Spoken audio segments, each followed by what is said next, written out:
Joseph, the interpreter of dreams. In the heart of Egypt, in a place where hope often goes to die, the story of God's great covenant continues its course. This chapter unfolds not within a grand palace, but deep inside a formidable prison where shadows clung to the stone walls like a shroud. This was the house of Potiphar, the captain of the guard, a pit of despair where the sun's rays struggled to pierce the gloom.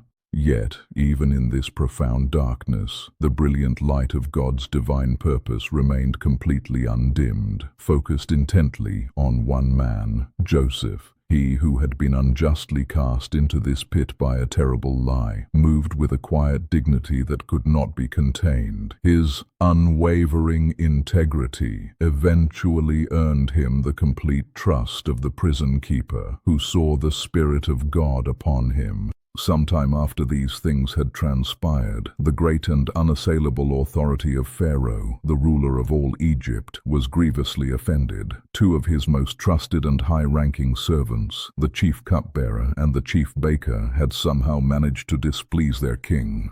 The specific nature of their serious offense is now lost to the annals of time, but the consequence was both swift and severe. Pharaoh's formidable anger burned intensely against them, and they were unceremoniously thrown into the very same prison where Joseph was already confined. They, who had intimately known the breathtaking splendor of the royal court, now found themselves surrounded by the squalor of common criminals. The captain of the guard promptly assigned them to Joseph's care, and he diligently attended to all of their needs.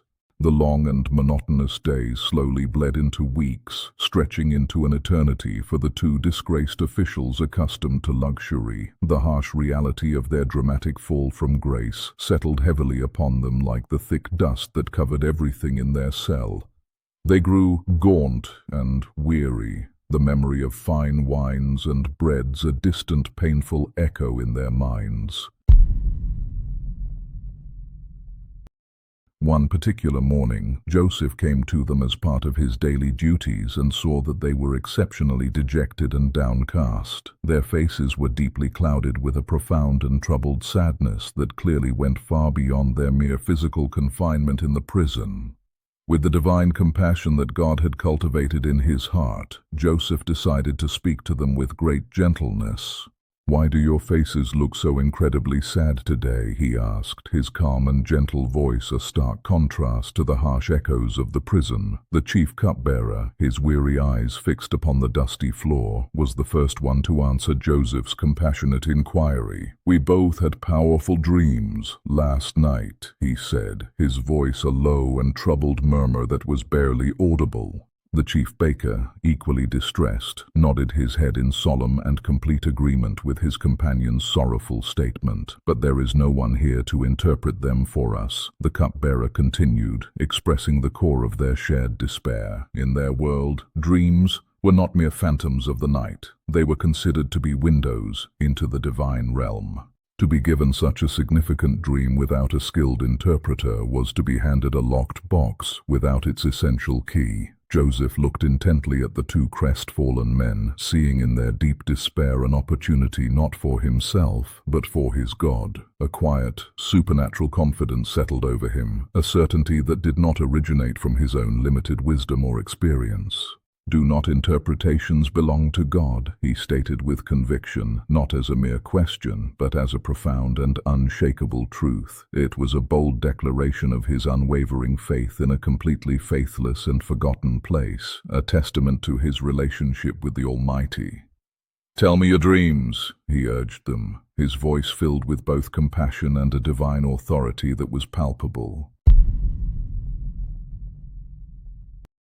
Emboldened by Joseph's calm and surprising assurance, the chief cupbearer decided to share his vision and began to speak. "In my dream," he recounted, his eyes looking distant as he replayed the vivid scene, "I saw a flourishing vine right before me, and on that single vine, there were 3 distinct branches that immediately caught my full attention and wonder.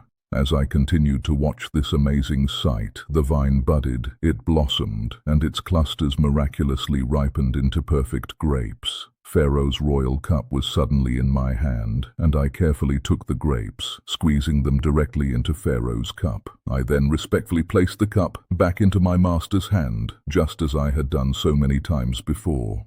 The dream was incredibly vivid, a brilliant splash of vibrant life and rich color in the grey monotony of their prison existence. It was a powerful vision of his former life, a reminder of his unique purpose and his very identity as a servant. Joseph listened with his entire being, his spirit connecting not just to the words, but to the divine meaning woven within them.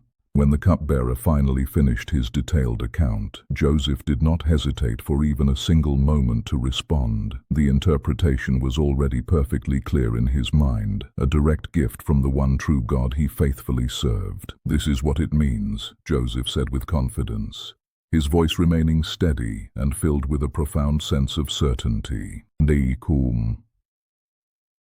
The 3 branches you saw are in fact 3 days, Joseph declared, revealing the first part of the divine message. Within 3 days, Pharaoh will lift up your head and completely restore you to your former position of high honor. You will once again put Pharaoh's cup in his hand, just as you used to do when you were his trusted cupbearer."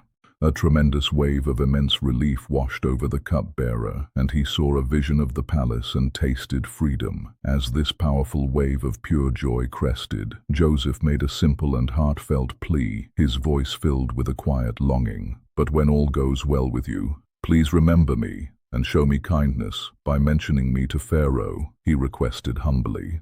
"Please do what you can to get me out of this prison, for I was forcibly carried off from the land of the Hebrews. Even here in this dreadful place, I have done absolutely nothing to deserve being put in this dark and lonely pit." Seeing the favorable interpretation, the chief baker's own hope surged, and he eagerly shared his vision with Joseph. "I too had a dream," he began, his words tumbling out in his excitement, hoping for a similar outcome. "On my head were 3 baskets of fine white bread, baked especially for the king's table and no one else. In the very top basket were all kinds of baked goods for Pharaoh, but the birds were eating them from the basket."